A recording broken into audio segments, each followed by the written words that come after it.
大ユーラシア連邦アレクセイ・ゼレノイ中佐、アジア自由貿易協商フォーグワン特任隊員、オセアニア連合オリバー・マーティン少尉。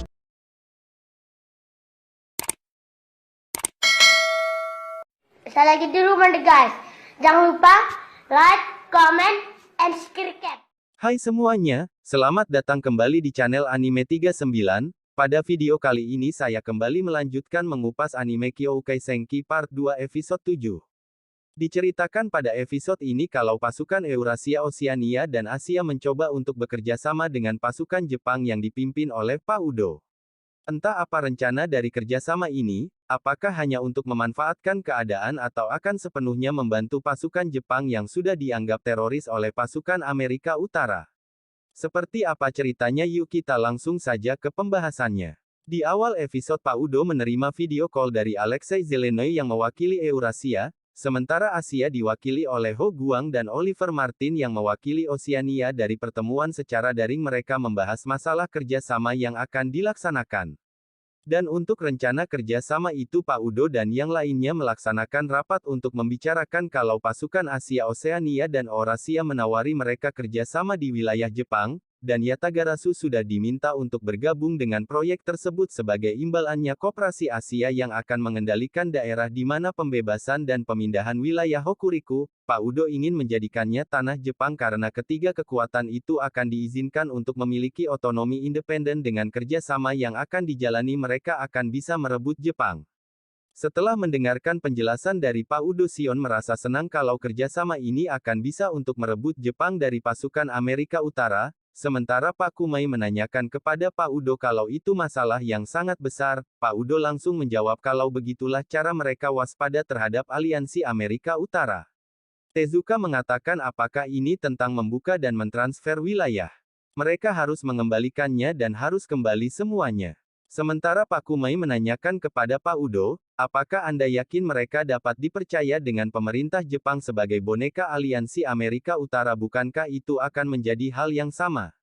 Pak Udo yang sebagai pemimpin Yatagarasu tahu akan kekhawatiran semua anggota timnya, namun Gai mengatakan kepada semua orang yang ada di ruangan rapat kalau itu semua bukanlah ide yang buruk. Karena jika Yatagarasu masuk sebagai perwakilan Jepang, pasukan Amerika Utara tidak akan terkejut kalau Yatagarasu naik menjadi perwakilan Jepang. Namun resiko yang akan ditanggung oleh Pak Udo dan timnya adalah mereka akan berperang bersama, dan jika ketiga aliansi militer mendapatkan kekuasaan otonominya yang sudah diambil oleh Amerika Utara, maka Jepang akan dikembalikan, sementara aliansi Amerika Utara tidak akan semudah itu untuk mengalah.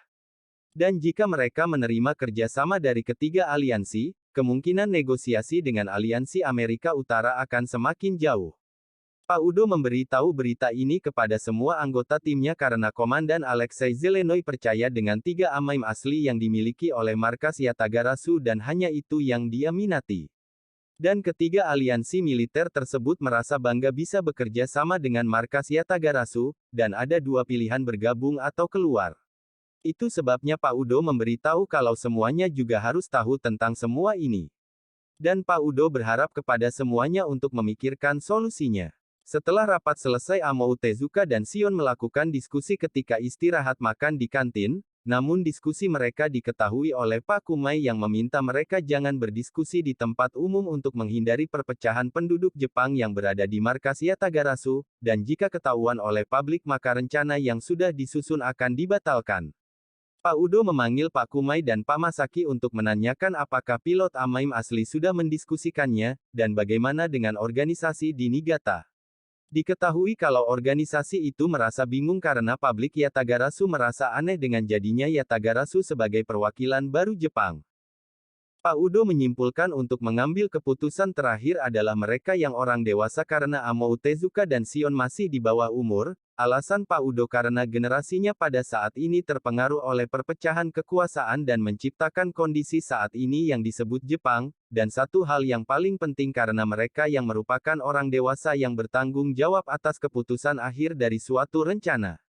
Di ruangan lain saat ketiga pilot Amaim yang sedang berdiskusi, Amou yang mengambil keputusan kalau dia menyetujui kerjasama dengan kekuatan aliansi militer yang menawarkan kerjasama, sementara Tezuka akan mempertimbangkannya terlebih dahulu karena dia tidak mau berhutang budi dengan tiga aliansi militer, tapi Tezuka meyakini kalau mereka akan bisa mendapatkan Jepang kembali meskipun hanya sebagian. Tezuka tidak mau duduk dan tidak melakukan apapun di Yatagarasu, dia juga mau maju meskipun hanya sedikit, dan Shion juga setuju untuk berangkat dan menuju ke depan karena Shion senang dengan kinerja mereka sejauh ini sudah membuahkan hasil. Keesokan harinya Pak Udo kembali melakukan video call dengan tiga aliansi militer yang mau bekerja sama. Zelenoy terkejut melihat tiga pilot Amaim asli karena mereka masih muda tapi luar biasa dan dia senang karena bisa mengetahuinya secara langsung. Pak Udo yang merupakan pemimpin Yatagarasu dengan resmi dia menyampaikan kalau Yatagarasu siap untuk berpartisipasi dengan tiga aliansi militer. Pak Udo masih berusaha untuk meyakinkan seluruh elemen masyarakat Yatagarasu, dan dia menanyakan kepada pihak aliansi militer yang mau bekerja sama apakah mereka siap menjamin hak-hak orang Jepang di setiap perekonomian.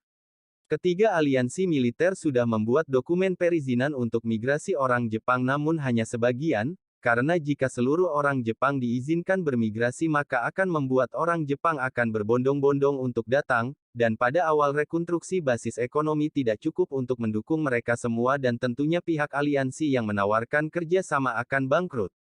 Setelah rapat daring selesai mereka dari Yatagarasu diminta untuk datang di tanah yang akan menjadi Jepang baru untuk upacara dan penandatanganan kerjasama dengan menggunakan pesawat.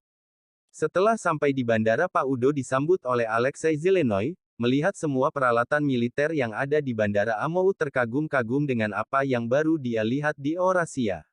Acara penanda-tanganan serta upacara pembentukan Jepang yang baru sudah dimulai dengan ditayangkan di saluran berita yang ditonton oleh Kapten Braithwaite dari Amerika Utara.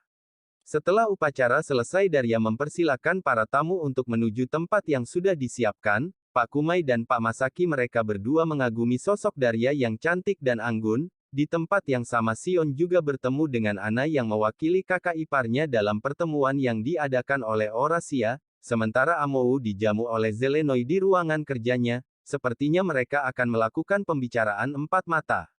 Alexei Zelenoy memulai pembicaraan dengan Amou namun pembicaraan mereka didengar oleh Gai. Zelenoy merespon setelah mendengarkan suara Gai karena dia tidak tahu dengan Gai dan Zelenoy mengira kalau percakapan pribadinya sedang dikuping oleh orang lain.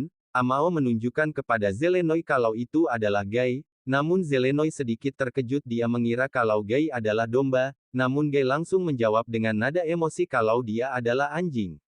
Zelenoy juga menanyakan alasan Amou yang mendesak komandan musuh untuk mundur dan kenapa dia tidak membunuhnya. Amou menjawab kalau dia tidak berniat untuk membunuhnya karena itu adalah niat dari dirinya sendiri.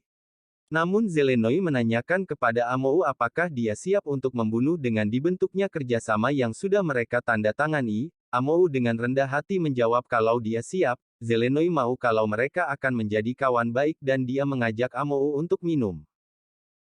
Di tempat lain Pak Kumai dengan Pak Han mereka sedang enaknya nyeruput kopi panas dengan ditemani pisang goreng. Pak Han menceritakan semenjak Amerika Utara memperluas kekuasaannya mereka mengalami kesulitan mengelola administrasinya karena militer Amerika Utara ikut campur dalam berbagai bidang. Pak Han juga menjelaskan kalau tanah sudah disiapkan, tenaga kerja dan anggaran ditanggung oleh Eurasia dan Oseania. Pak Kumai mengucapkan terima kasih kepada Pak Han atas tanggung jawab sekutu yang mau menanggung semuanya. Sementara di pihak Amerika Utara Braithwaite menemui seorang pria yang entah apa yang akan direncanakan oleh Kapten Watt kepada pria siapa namanya, karena Kapten Watt mau menghapus ingatan masa lalu dan akan memberikan kehidupan baru untuk pria siapa namanya, dengan syarat pria siapa namanya mau mengambil jalan bersamanya, lalu pria siapa namanya menyetujui permintaan dari Kapten Watt. Kapten Watt yang berjalan kaki diikuti oleh Letnan Sophia Ruiz. Ternyata Kapten Watt menyadari kalau ada yang mengikutinya. Sophia hanya mengkhawatirkan Kapten Watt kalau Departemen Publik sedang bergerak dan tentu saja Kapten Watt sudah menyadari hal tersebut. Lalu Kapten Watt mengucapkan perpisahan kepada Sophia karena Watt tidak mau kalau dia menjadi penghalang untuk mencapai tujuannya. Sophia tahu kalau Kapten Watt banyak berubah setelah mendapatkan ghost tangguh yang dia inginkan. Sementara di tempat lain ayah Bradwatt menghubungi Germain Gobert untuk membahas rencana dari ketiga aliansi militer yang bekerja sama untuk Jepang Baru, dan tentu saja mereka menyusun rencana untuk melakukan apa yang akan mereka lakukan setelah adanya kerjasama dari ketiga aliansi militer tersebut. Kita kembali ke Eurasia yang akan melaksanakan rapat. Alexei Zelenoy mengumumkan kepada tamu yang hadir di ruangan rapat kalau aliansi Amerika Utara akan berada di meja pertemuan dan pemerintah Jepang yang menjadi boneka Amerika Utara menerimanya, tapi bukan tentang negosiasi pengalihan tanah namun tentang langkah awal dalam proses itu. Dan yang hadir dari rapat tersebut bukan perwakilan dari zona masing-masing ekonomi, mereka yang akan dikirim ke Tokyo untuk menjalankan pertemuan dengan pihak Amerika Utara hanya ada 3 asisten yang akan berangkat. Salah satu yang dipilih adalah Shiba Amou-kun. Amou menanyakan kepada Zelenoy kenapa harus dia. Zelenoy langsung menjawab kalau itu adalah permintaan mereka, karena mereka tertarik dengan AMAIM yang asli dengan tipe pertempuran jarak dekat untuk menemani mereka. Namun Zelenoy menyarankan Amou tidak perlu hadir dalam rapat itu karena dia diperlakukan sebagai tamu. Tentu saja itu salah satu antisipasi dari Zelenoy karena dia tahu Amerika Utara itu adalah licik dan Zelenoy tidak mau membiarkan Amou pergi ke sana tanpa pengawasan dari Zelenoy. Dan cerita pun selesai. Jangan lupa untuk subscribe dan aktifkan loncengnya agar tidak ketinggalan lanjutan dari episode berikutnya.